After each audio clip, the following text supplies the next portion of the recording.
একটা অরুণা লক্ষণ।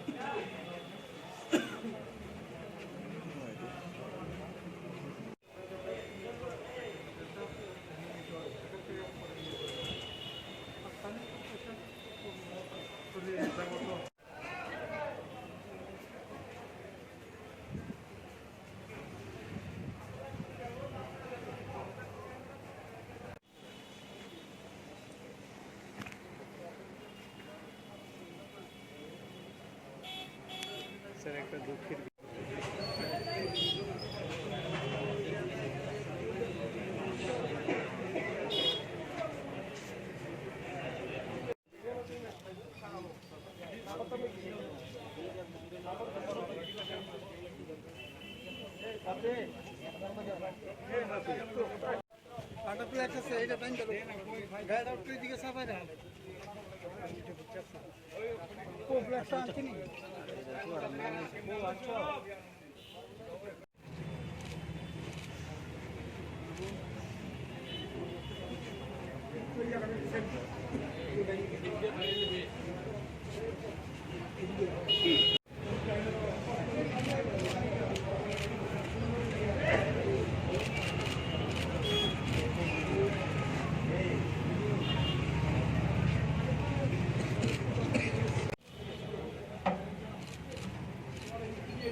ওই গাড়ি আগে ঘুরেছে না ওই জন্য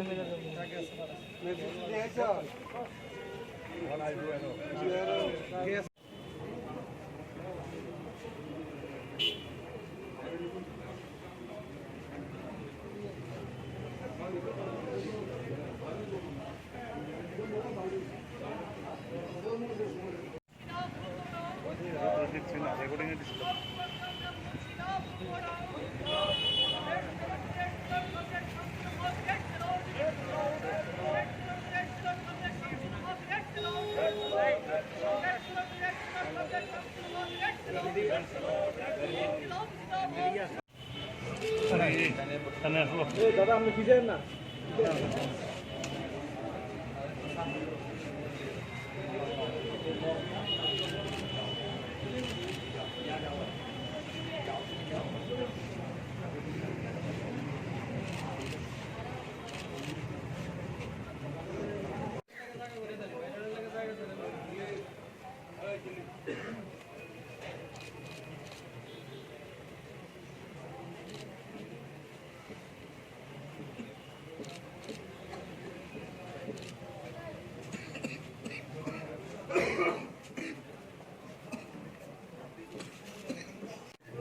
কমরেড এই কমরেড এই যে দাদা আমারটা ফেলে দেন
জানেন তিনি নির্বাচিত বিধায়ক হয়েছেন এই বছরই। তার আগেও পার্টির একজন জননেতা ছিলেন এবং পার্টির রাজ্য কমিটির সদস্য, জেলা সিপিআই জেলার যে আমাদের সম্পাদক মণ্ডলী সিপিএমের, তার সম্পাদক মণ্ডলীর সদস্য এবং বিভাগীয় কমিটিরও সুনামুড়ার আমন্ত্রিত সদস্য ছিলেন। কৃষক সংগঠনেরও একজন অন্যতম সংগঠক ছিলেন। দীর্ঘদিন তিনি সংগঠক হিসেবে সেখানে কাজও করেছেন। এই এলাকার কৃষক আন্দোলনের নেতৃত্ব দিয়েছেন।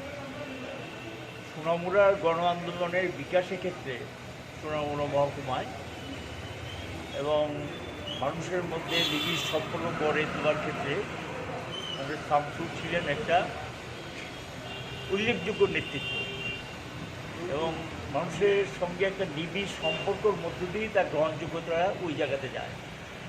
সকল অংশের মানুষ তাকে সম্মান করতেন, শ্রদ্ধা করতেন, আবার তিনিও মানুষের সঙ্গে মানুষকে সম্মান করা, শ্রদ্ধা করা এই কাজটা করতেন। এর মধ্য দিয়ে একটা নিবিড় সম্পর্ক তৈরি হয় এবং তার এই প্রয়াণ আমাদের কাছে তো চিন্তাই করা যায় না। সেই দিন তো তিনি কালকেও এখানে সন্ধ্যার সময় এসেছিলেন, এসে পার্টির কাজকর্ম করে গেছেন, কথাবার্তা বলতে গেছেন, সবাই শ্রদ্ধা করেছে পার্টির বিষয়ে। কিন্তু রাত্রেবেলা তিনি সম্ভবত ডাক্তারদের বক্তব্য হৃদরোগে আক্রান্ত হন। নিজেই বললেন যে আমাকে হাসপাতালে নিয়ে যাও, হসপিটালে যান। আবার নিজেই আবার বলতে থাকেন যে আমাকে কিন্তু বাঁচাতে পারবে। তারপর কিছুক্ষণের মধ্যে তিনি প্রয়াত হন। রাত্র 1:30 বা 32 এই সময়ের মধ্যে তিনি প্রয়াত হন।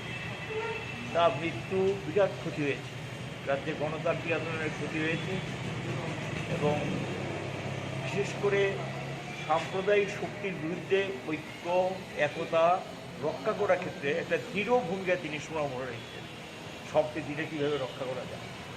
আপনারা জানেন যে এখানে বিভিন্ন ধর্মীয় গোষ্ঠীর লোক বসবাস করেন এবং সকলের বুদ্ধিকে সকলের মধ্যে নিজেকে জনপ্রিয় করে তোলা সহজ ব্যাপার নেই। গিয়েছিলেন সাম্প্রদায়িকতার বিরুদ্ধে, স্বৈরাচারের বিরুদ্ধে একটা দৃঢ় ভূমিকা তিনি নিয়েছেন এবং সাম্প্রদায়িক শক্তিকে দুর্বল করার ক্ষেত্রেও মানুষকে সংগঠিত করার যে কাজটা, সেই কাজটাও তিনি করে গেছেন। তার এই মৃত্যু একজন নির্বাচিত বিধায়ককে যখন রাজ্যবাসী হারালেন, আমরা হারালাম পার্টির একজন সংগঠক, পার্টির একজন নেতৃত্ব এবং পার্টির একটা অপূর্ণীয় ক্ষতি এবং এই ক্ষতি তো চট করে পুষিয়ে নেওয়া যায় না এবং কারো স্থানকে পূরণ করতে পারে না। এবং তিনি যে আদর্শ এবং যে কর্মসূচির প্রতি অবিচল থেকে যে মতাদর্শগত যে সংগ্রামটা তিনি করে গেছেন এবং যে মতাদর্শটাকে মানুষের মধ্যে তুলে ধরেছিলেন, আমাদের দৃঢ় বিশ্বাস ওই এলাকার জনগণ সেই মতাদর্শ তার জীবনকালীন অবস্থায় যে দৃষ্টান্তগুলো রেখে গেছেন, এটাকে অনুপ্রেরণা তৈরি করবে, উৎসাহ তৈরি করবে এবং মানুষ সেখানে আজকের দিনের পরিস্থিতিতে, এই রাজ্যের যে পরিস্থিতি চলছে, যেখানে মানুষ কথা বলতে পারে না, আলোচনা করতে পারে না, কিছু করতে পারে না, বলতে গেলে আক্রান্ত হন, ক্ষতিগ্রস্ত।